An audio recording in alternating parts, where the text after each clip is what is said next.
Hello aviators, how are you today? My name is Magnar Nordal, I am an ATR captain and instructor.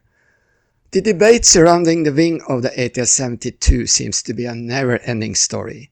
After releasing my video on the aircraft's wing size and wing loading, where I demonstrated that the ATR-72 has a lower wing loading than its competitors in the 70 to 80 seat category, and that in the 50 seat segment, the ATR-42 slightly outperforms the Dash 8-300 in wing loading, I received even more comments. In this video, I will address two of them. The first comment is from Sean D1027. Quote, "One significant negative aspect of the ATR-72's wing design that wasn't mentioned here is that it appears to have no washout, whether aerodynamic twist or geometric twist. The reason I did not mention this is that the ATR wing actually has a washout of 2 degrees. This means the angle of incident at the wing root is 2 degrees greater than at the wingtip. Washout is a standard feature in every aircraft because it ensures that the wing stalls at the root first, while the tips continue to fly, allowing for better roll control. Washout also reduces induced drag.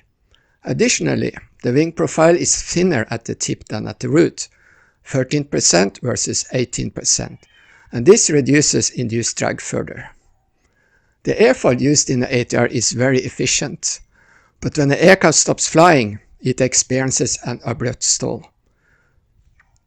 The ATR also has a T-tail, which is prone to deep stall, and this is shared by all aircraft with a T-tail design.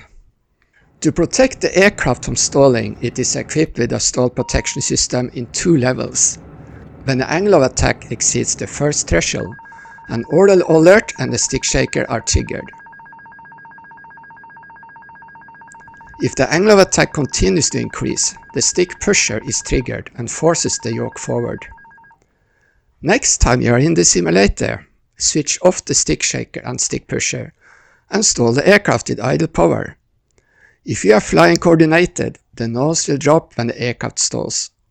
If you are not coordinated, one of the wings will drop. The next comment comes from IW6798. It is quite long, so I will break it down. Quote, "This ATR instructor, however," that is me, "forgets to mention one crucial aspect that makes ATR more demanding, i.e. dangerous airplane to fly, if not treated with extreme caution by its pilots. And it is the supercritical profile of the wing it has been designed with." End quote. Sir, you claim to have 7,000 hours in this aircraft. If it is as dangerous as you suggest, you will have refused to fly it, I'm sure about it. An unsafe aircraft will never receive certification, and if it's deemed unsafe, this certification will be revoked. In the early days of aviation, some aircraft designs were indeed dangerous.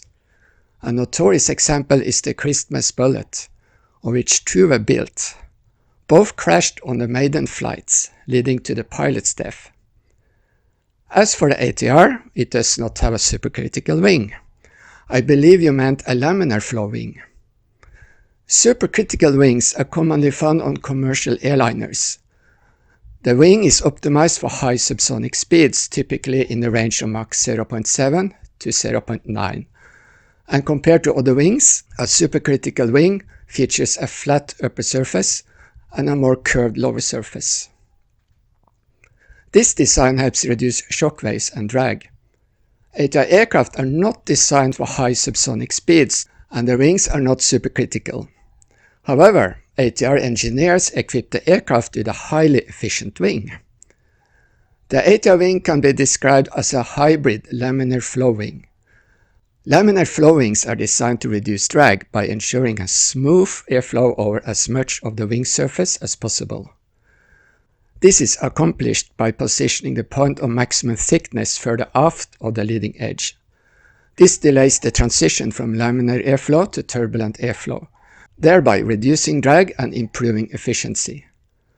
The P-51 Mustang is credited as the first aircraft to feature a laminar flow wing, and its impressive performance is largely attributed to this design. However, laminar flow wings come with some drawbacks. One major issue is their sensitivity to imperfections. For example, gliders with laminar flow wings can lose up to 50% of the lift when flying in rain, as water droplets disturb the smooth airflow over the wing. Even small obstacles like dead insects on the leading edge can reduce lift. Another downside is increased drag that occurs when the airflow is disturbed. And this brings us to the ATR. The wing is not a fully developed laminar flow wing, but its forward section is carefully shaped to maintain laminar airflow further back than traditional wing designs. This design has the trade-off of increased drag when the wing becomes contaminated, for example by ice. The solution is straightforward. Don't fly too slow. Back to IW6798 code. The fact is that almost all ATR accidents with catastrophic outcome have happened in icing conditions, combined with often various levels of neglect or direct errors committed by its crew in these challenging conditions, which in turn resulted in unfortunate outcome of crew losing control of the aircraft. There have been 7 accidents with ATR-42 and ATR-72 where ice played a role. The first occurred in Italy in 1987 when an ATR-42, climbing at a speed below the minimum operating speed for icing conditions, encountered severe icing and stalled. The flight data recorder revealed the pilot pulled the control wheel against the stick pusher 3 times. Furthermore, the elevator was trimmed 3 times to a full nose-down position, and that made recovery impossible. In 1994, we had an accident with American Eagle Flight 4184. This aircraft did not stall, but experienced an uncommanded aileron deflection, caused by an ice ridge that formed behind the wing de-icing boots in severe icing conditions. And this video here explains how this happened. The result was that ATR changed the design of the de-icing boots and they updated the operational procedures. But despite this, the aircraft still carries a reputation for being unsafe in icing conditions. In 2002, an ATR-72 encountered severe icing while en route from Taiwan to Macau. As the aircraft began losing speed, the crew requested and received clearance from air traffic control to descend. Despite this, the speed continued to decrease, triggering the stick shaker. Shortly after, the aircraft stalled. The accident report noted that the crew did not follow the prescribed procedures for recovering from unusual attitudes. In 2010, an ATR-72 encountered icing while en route over Cuba. The crew contacted air traffic control and requested to climb. After reaching the new altitude, the aircraft failed to accelerate because it had picked up ice, and this prevented acceleration. The crew then requested a descent, but air traffic control instructed them to wait because of traffic below. Air traffic control directed the aircraft to make a turn to avoid the other traffic. Shortly after, the stick shaker and then the stick pusher activated. An animation based on data from the flight data recorder shows that the pilot applied excessive pitch inputs, leading the aircraft into a deep stall, from which recovery was not possible.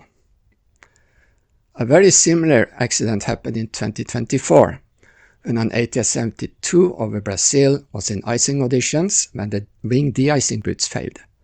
Instead of descending into warmer air, the crew chose to continue at the current altitude. Later, when they requested a descent from air traffic control, they were instructed to wait due to traffic below. The aircraft entered an area with severe icing, leading to a decrease in speed. The stick shaker activated, but the nose of the aircraft was not lowered. Then the aircraft stalled. An animation based on flight data recorder data reveals that full rudder was applied, causing the aircraft to enter a spin. With the exception of American Eagle Flight 4184, the accidents happened because the aircraft lost speed and stalled. In none of these cases did the pilots control the speed, and when the aircraft stalled, they failed to follow the correct recovery procedure. Lower the nose, increase power, and if the flap is up, set flap 15. Severe icing is an emergency situation. Pilots are not required to wait for air traffic control clearance to descend. Push the nose down, declare a mayday, and air traffic control will clear the airspace below. The remaining 2 ice-related accidents occurred because the aircraft had not been properly de-iced before takeoff. Additionally, there have been 7 fatal accidents involving fully functioning aircraft that were flown into the ground, known as controlled flight into terrain, CFIT. Another 3 accidents resulted from a loss of situational awareness by the crew. Therefore, it is not accurate to claim that almost all ATR accidents with catastrophic outcomes have occurred in icing conditions. And for the context, 25 ATR aircraft have been written off due to landing accident, but most of them were not fatal. Would you be interested in a video comparing the accident statistics for the ATR and Dash 8? Let me know in the comment section below here. IW6798 writes further, so yes, it can be argued that ATR is a flawed design. Even ATR engineers and producers have tactily acknowledged that by introducing non-icing and icing speed into its standard operations. In December 1986, 1 year after aircraft entered service, there were 2 incidents where ATR-42s experienced sharp bank oscillations during approach in icing conditions. Both aircraft landed safely. According to the reports, both crews failed to activate the de-icing boots on the wings before the incidents happened. One crew had reported that they had 1.5 inches, that's almost 4 centimeters, ice on the wings when the incident happened. As a remedy, ATR introduced higher minimum speeds for flight in icing conditions. They also lowered the stall warning threshold with anti-icing active. This makes perfectly sense, as it is common knowledge that a wing contaminated by ice will stall at less angle of attack than a clean wing. And this increase in speed is not unique to ATR aircraft. For example, the Dash 8 also have higher minimum speeds in icing. In conclusion, IW6798 writes, quote, I personally have encountered icing while flying an ATR thousands of times and never had an issue, but I can also wash and advise any ATR operator to treat it with extreme caution during operation in icing conditions. Much more so than any other aircraft I have flown in the last 40 years and counting. This statement from ex-ATR 7,000 hours captain. On a few occasions, I have encountered icing that resulted in a decrease in airspeed, prompting us to descend to ensure a safe speed. Apart from that, I have not faced any issues with the ATR. However, I have flown an aircraft that is worse than ATR in icing, and that is the British Airspace Jetstream 31 and 32. And that is all for this time. A special thanks to my members who support me. They see the video 2 days before you, without advertisements. Thank you for watching, have a wonderful day, and happy landing!